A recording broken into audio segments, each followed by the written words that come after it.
السلام عليكم ورحمة الله تعالى وبركاته. أتمنى أن تكونوا في أتم الصحة والعافية. اليوم إن شاء الله في هذه الحصة سأشارككم خصوصا الطلبة ديال الأولى بكالوريا تمرينين مهمين. التمرين الأول في مادة الفيزياء المتعلق بشغل قوة وكذلك القدرة لقوة معينة، والتمرين الثاني يتعلق بمادة الكيمياء خصوصا بالمقادير الخاصة أو المتعلقة بكمية المادة.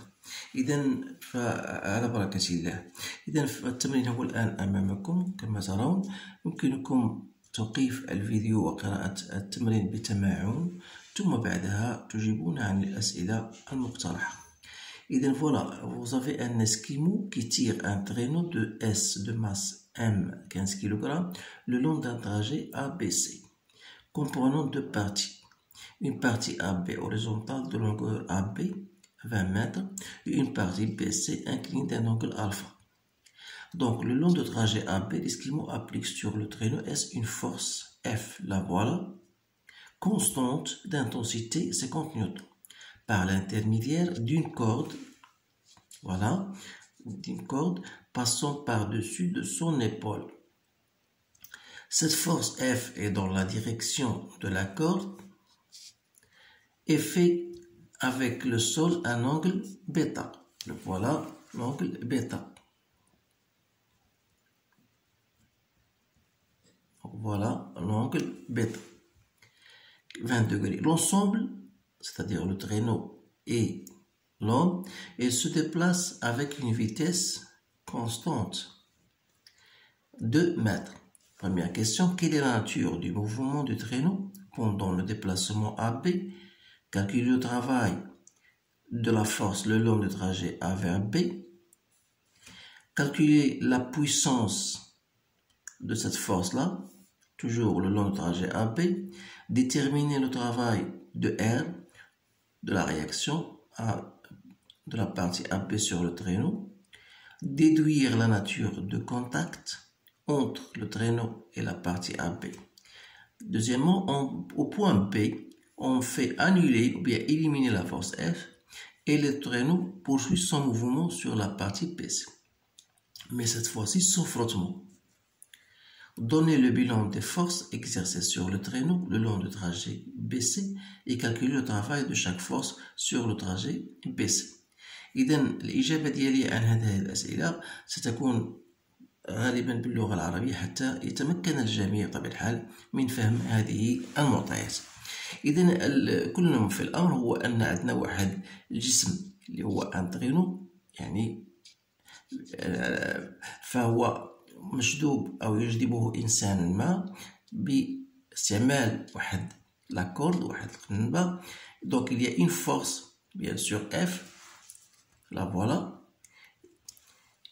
sur تجرو على واحد المسافة أو واحد لا بيست AB horizontal ثم BC. إذن فوالا المعطيات ديال هذا التمرين. إذن الأسئلة هي أولا أعطينا quelle est la nature du mouvement، يعني ما هي طبيعة الحركة من خلال التحرك أو من خلال الحركة على AB. إذن طبيعة الحركة هنا شيء مهم يجب الانتباه إليه، وهو أن هذا الإنسان أو هذا الجسم أو هذه المجموعة فهي تتحرك بسرعة ثابتة. وعندما أقول بسرعة ثابتة تطبيقا لمبدأ القصور، يعني أن مجموع الأشغال ديال القوى التي يخضع لها هذا الجسم فهي تساوي الصفر، وبالتالي يمكن القول أن حركة هذا الجسم فهي حركة مستقيمية منتظمة. إذن الجواب عن هذا السؤال سأكتبه باللغة الفرنسية، ولكن تفسيره سأكتبه باللغة العربية. إذن فوالا نقول بأن le mouvement en abrégé mouvement rectiligne uniforme. Voilà la réponse à cette question, bien sûr. 1, 2. Calculer le travail de cette force F. Donc le travail de la force يعني قوة هذه أو شغل القوة F خلال الحركة AB نعرفوا بأنه هو الجداء السلمي ديال F AB.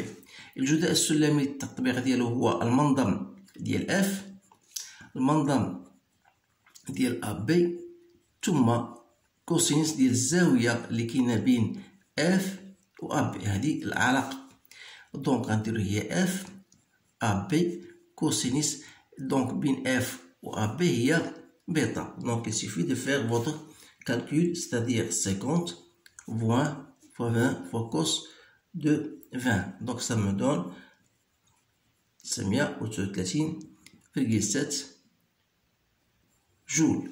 Voilà. D'abord غندوزو السؤال التالي 1.3. Donc la puissance de cette force.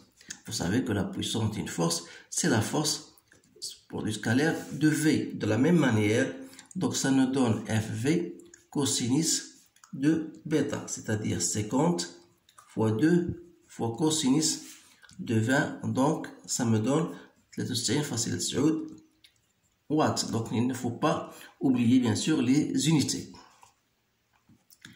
1, 3. Donc maintenant 1, 4. Déterminer le travail de R. Donc qu'est-ce qu'on a dit? On a dit d'après le principe d'inertie que la somme des travaux de toutes les forces s'appliquant bien sûr sur le système en question égale à 0. يعني أن مجموع الأشغال التي تخضع لها المجموعة فهي يساوي الصفر حسب مبدأ القصور. الشغل ديال P خلال التحرك على لا بيست AB إيكال 0. لماذا؟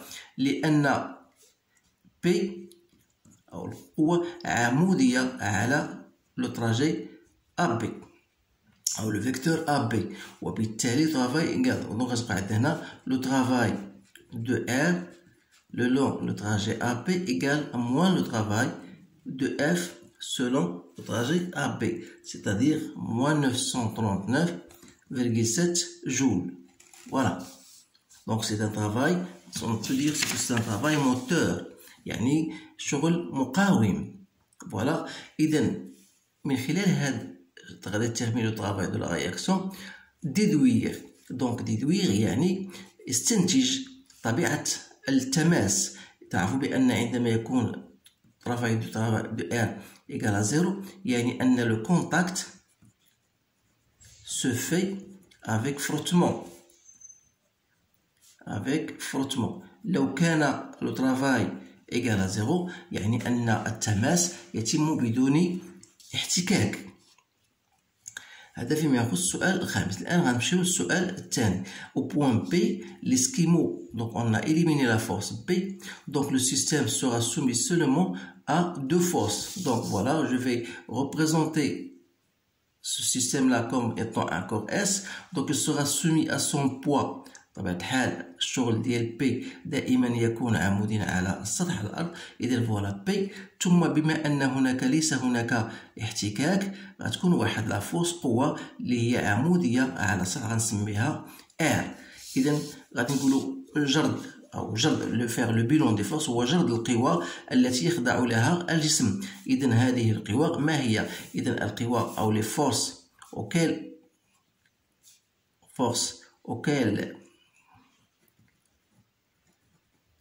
est soumis notre système, c'est premièrement le poids, c'est-à-dire poids du corps, et vous avez R, la réaction du plan incliné. Voilà, donc عندنا جرد القوى هي القوى P أي وزن الجسم، وكذلك تأثير السطح المائل على الجسم. إذن هذا هو ما يخص le bilan des forces. Voilà, question de 1, question de 2, يعني la dernière question, le travail de chaque force. Donc le travail de P, bien sûr, vous allez appliquer votre relation en cours, donc c'est ZA moins ZB, comme ZA moins ZB, c'est l'altitude H. Alors H, vous pouvez la travailler en utilisant sinus de alpha égale à H sur BC. Et par suite, vous allez trouver MH, c'est quoi? C'est BC sinus de alpha. Donc, si vous faites votre calcul, donc M, c'est 15 fois, je prends G égale à 10 newtons par kilogramme, et vous avez BC égale à 60, sinus de alpha c'est 0,5, donc ça vous donne 4500 joules. Et le travail de R le long, c'est 0, pourquoi? Car pas de frottement, ce qui veut dire entre parenthèses que R est perpendiculaire à BC. Donc voilà بما يخص التمرين الأول، فهو عبارة عن مجموعة من الأسئلة يكفي أن تكون ملما بما تمت دراسته في الدرس وتجيب على الأسئلة بكل سهولة. الآن غندوزو للتمرين خاص بمادة الكيمياء، إذن أو المقادير الخاصة التي إذن عندنا لاسيديتي دان بواسون غازوز، دي بواسون غازوز أي الحمضية ديال واحد المشروب غازي يدي à la présence d'acide phosphorique. إذا عطاونا هذا الحمض phosphorique. Lors de l'analyse de 20 ml d'une boisson, nous trouvons qu'elle, c'est-à-dire هذا الحمض أو هذه la solution qui contient 1,10-4 mol d'acide phosphorique. إذن combien de molécules H3PO4 y a-t-il dans 1,10-4 mol d'acide phosphorique? Deuxième question, déterminer la concentration molaire en acide de cette boisson. La proportion d'acide phosphorique légalement autorisée dans les boissons gazeuses est de 0,6 g par litre. Alors là, dans cette boisson est-elle légale? Justifiée. On donne la masse molaire. Donc à température d'état I initiale à 20 degrés et sous la pression PI 10 à la puissance 5, une bouteille fermée à paroi indéformable et contient un gaz X de volume 2 litres et de masse, voilà la masse. On le considère comme un gaz parfait, voilà. La température du gaz en Kelvin est-ce que cette température était A ou bien B ou bien C ou bien D? C'est-à-dire ça, c'est une question. On vous demande la température du gaz, vous allez choisir l'une des réponses. Bien sûr, l'une est une réponse juste, bien vrai. Écrire l'équation des gaz parfaits avec l'unité de chaque variable d'état. Calculer le volume molaire du gaz dans ces conditions. Montrer que la quantité de matière du gaz est telle, 8,2-10-2. On élève lentement la température du gaz jusqu'à ce que la température soit température finale 60 degrés. Alors montrer cette relation que PI sur TI égale à PF sur TF. On déduire la valeur de la pression finale. La dernière question, parmi ces trois gaz, on vous donne trois gaz. Alors on vous demande quel est le gaz qui correspond à X. Quel est le gaz X? Alors justifiez votre réponse. Voilà, on vous donne la masse molaire de l'oxygène, du carbone et de l'hydrogène. Vous avez la constante des gaz parfaits et vous avez le nombre d'Avogadro. Alors là, c'est un exercice complet qui comporte certaines questions que vous devez savoir y répondre. Alors, نطلقوا إن شاء الله بالنسبة للسؤال الأول. السؤال الأول هو ماذا؟ combien de molécules يعني ما هو عدد الجزيئات ديال H3PO4 اللي كاينه في هاد الكميه ديال الماده. اذا رجعنا للدرس تعرفوا بان une mole contient n Avogadro, donc une mole normalement comporte Na atomes. Donc si j'ai un certain mole n, ça vous donne ça comporte un molécule, ou bien un atome, ou bien une particule. Alors de là, je peux en tirer que n n'est autre que n fois Na. Alors je dois connaître cette formule, ou bien je sais la démontrer. Alors je fais mon application numérique. Donc le nombre de molécules n'est autre que 1,10-4 que je dois multiplier par 6,02 10 à la puissance 23. Ça me donne 6,6 10 à la puissance 19. Voilà pour la première question. Deuxième question, déterminer la concentration molaire. Donc la concentration molaire, voilà, déterminer la concentration molaire en acide de cette boisson. Alors vous savez bien sûr que la concentration molaire n'est autre que le nombre de moles sur le volume. Donc vous avez 1,10 à la puissance moins 4 sur 20 10 moins 3. إذا هنا كتلاحظوا تطبيق مباشر ديال العلاقات اللي موجودة عندكم في الدرس اللي هي خاصكم تكونوا هاضمينها مزيان. إذا التركيز المولي كمية المادة على الحجم. غادي نمشيو للسؤال الثالث. لا بروبورسيون داسيد اوتوريزي هي صا قال لك جيستيفي. دونك يعني ماذا يعني هذا؟ يعني هذه ستعني 0.6 غرام باغ لتر من خلال الوحده. هذا يعني انها التركيز الكتلي. اذا خصني اولا نوجد التركيز الكتلي اللي عندي وغادي نقارنه مع هذا المعطى اللي عطاوني. اذا نعلم بان التركيز الكتلي c'est-à-dire la concentration massique, c'est quoi par définition? C'est la masse sur le volume. Donc la masse, c'est le nombre de moles fois la masse molaire que je divise par V. C'est-à-dire N sur V n'est autre que la concentration molaire fois M. Donc si je connais cette réponse-là, bien cette relation-là, je peux en tirer bien sûr Cm. Donc Cm, c'est la concentration que j'ai trouvée tout à l'heure, 5,5 10 moins 3, que je dois multiplier par la masse molaire qu'on nous a donné. Donc je trouve 0,539 grammes par litre, c'est-à-dire à peu près 0,54 grammes par litre. Alors si je la compare à la valeur qu'on m'a donnée, c'est-à-dire 0,60 grammes par litre, alors ça veut dire que la boisson est légale. Donc la boisson est légale. C'est-à-dire on peut l'utiliser, c'est-à-dire il est autorisé. Donc voilà pour la question numéro 3. Donc maintenant on va passer à grand 2. Grand 2, vous avez une température bien déterminée, température initiale. Et sous la pression initiale, une bouteille fermée à paroi indéformable, elle contient un gaz. Donc, c'est-à-dire, vous avez une bouteille bien fermée. À un temps initial, vous avez, bien sûr, la température initiale. Donc, à un certain moment, on a une autre, donc vous avez une température initiale et vous avez une pression initiale. Donc à un moment donné, vous avez une température finale et vous avez une pression finale. Alors, première question, est-ce que la température qu'on vous a donnée, c'est-à-dire 20 degrés,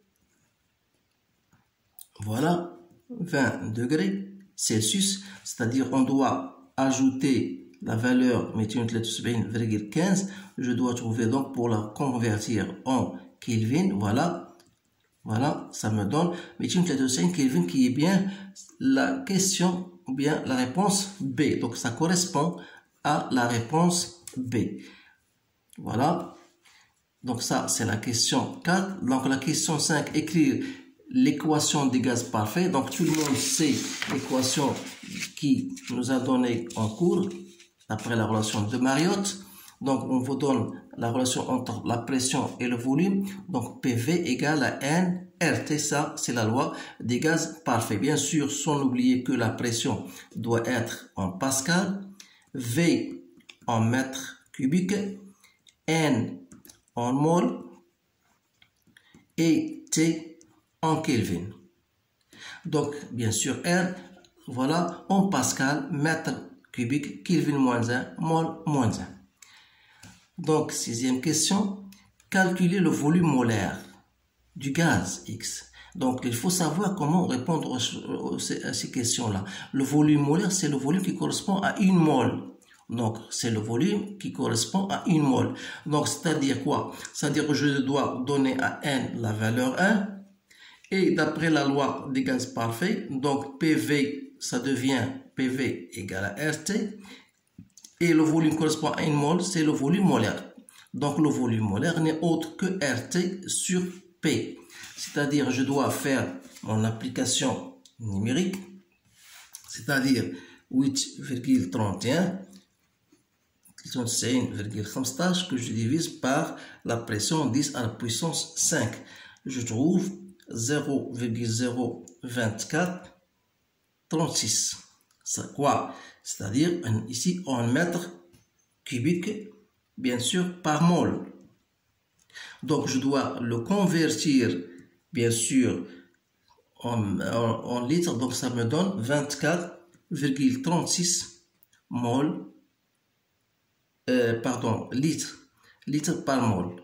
Donc, litres par mol. Voilà le volume molaire. Donc, voilà, j'ai répondu à la 6e question. On va passer maintenant à la 7e question. On va montrer que, je vais tourner la page. Donc, pour la question 7, donc la question 7, montrer que la quantité de matière est n de x égale à 8,2 10 moins 2. Donc c'est-à-dire on vous a donné bien sûr la quantité de matière, c'est à vous maintenant de la montrer. Alors là, vous savez bien sûr que pour un gaz, x étant un gaz, alors là, je dois appliquer la relation de la quantité de matière que vous connaissez en cours, c'est le volume du gaz sur le volume molaire, c'est-à-dire 2 litres sur 24,36 litres par mol, ça me donne exactement 8,2 10 moins 2 mol. Voilà, donc j'ai répondu à la question. Donc la question 8, on l'élève, c'est-à-dire on fait augmenter la température du gaz jusqu'à aboutir à une température finale de 60 degrés. Alors, on montrer cette relation, puis on déduire la valeur. Donc, bien sûr, vous avez une bouteille, qu'on a dit tout à l'heure, et il y a un certain nombre de moles. Donc, cette quantité a une température initiale, donc on passe à une température finale. Donc, la pression d'une pression initiale à une pression finale. Alors, si j'applique la loi des gaz parfaits, c'est-à-dire à l'état initial, j'ai P, I, V, toujours le même volume, et le même nombre X est égal à N, R, T, I. Alors, la température initiale, c'est delta I. Donc, à une pression finale, au volume final, j'ai N, R, delta final. Voilà. Donc, c'est-à-dire, si je fais PI sur P final, celle-ci sur celle-là, je dois, donc NR, donc il me reste delta I sur delta final. C'est-à-dire, delta I pour moi, c'est N, T initial, et delta final, c'est la température finale. Donc, pour aboutir à la relation qu'on nous a donnée. Voilà. C'est-à-dire que PI sur TI, donc PI sur TI égale à P final sur T final. Donc c'est P final sur T final, d'où la relation, bien sûr, qu'on voudrait démontrer. Alors, à partir de cette relation, je vais tirer P final, qui n'est autre que P initial, T final sur T initial, c'est-à-dire 10 à la puissance 5 fois 60, que je divise par 20. Donc, ça me donne 3, 10 à la puissance 5 Pascal. Alors, la dernière question. Parmi ces 3 gaz, quel est le gaz qui correspond à X? C'est-à-dire, alors là, puisque vous nous a donné les, les masses molaires, alors il faut, bien sûr, utiliser ces masses molaires pour détecter, si vous voulez, ou bien déterminer ce gaz X. Alors, d'après notre relation concernant la quantité de matière, je sais bien que la quantité de matière, c'est la masse sur la masse molaire X. Donc, on nous a donné bien sûr la masse. Donc, je dis de là, je tire M de X, c'est M de grand X sur le nombre de moles. C'est-à-dire que la masse du X en question, c'est 24 mg. Donc, je dois la convertir en grammes et je divise par le nombre de moles que j'ai déjà trouvé, 10 moins 2. Donc, je trouve exactement 32 grammes par mol. Alors là, ça me fait appel à une masse molaire de quoi? Est-ce que les gaz que j'ai, la première gaz, c'est ou bien l'oxygène, ou bien l'hydrogène, ou bien CH4. Alors, je cherche la masse molaire de chacun. Voilà. Pour le premier, c'est 16 fois 2, donc c'est 32 grammes par mol. Ça, c'est 2 fois 1, c'est 2 grammes par mol. Et ça, c'est 12 plus 4, donc ça me donne 16 grammes par mol. Alors, en comparant, je trouve que 32 grammes par mol n'est autre que la masse molaire de l'oxygène, d'où le gaz X n'est autre que le dioxygène. Voilà la réponse à cette question. وفي هذه الحالة نكون أنهينا هذا التمرينين. فالتمرين الأول المتعلق بالشغل، والتمرين الثاني المتعلق بمادة الكيمياء أو المقادير الكيميائية المتعلقة بالمادة. إذن هذا هو الموضوع ديالنا ديال اليوم. أتمنى أن أوفق في تبسيط هذه الأمور. أشكركم على انتباهكم وأتمنى لكم حظا سعيدا، والسلام عليكم ورحمة الله تعالى وبركاته.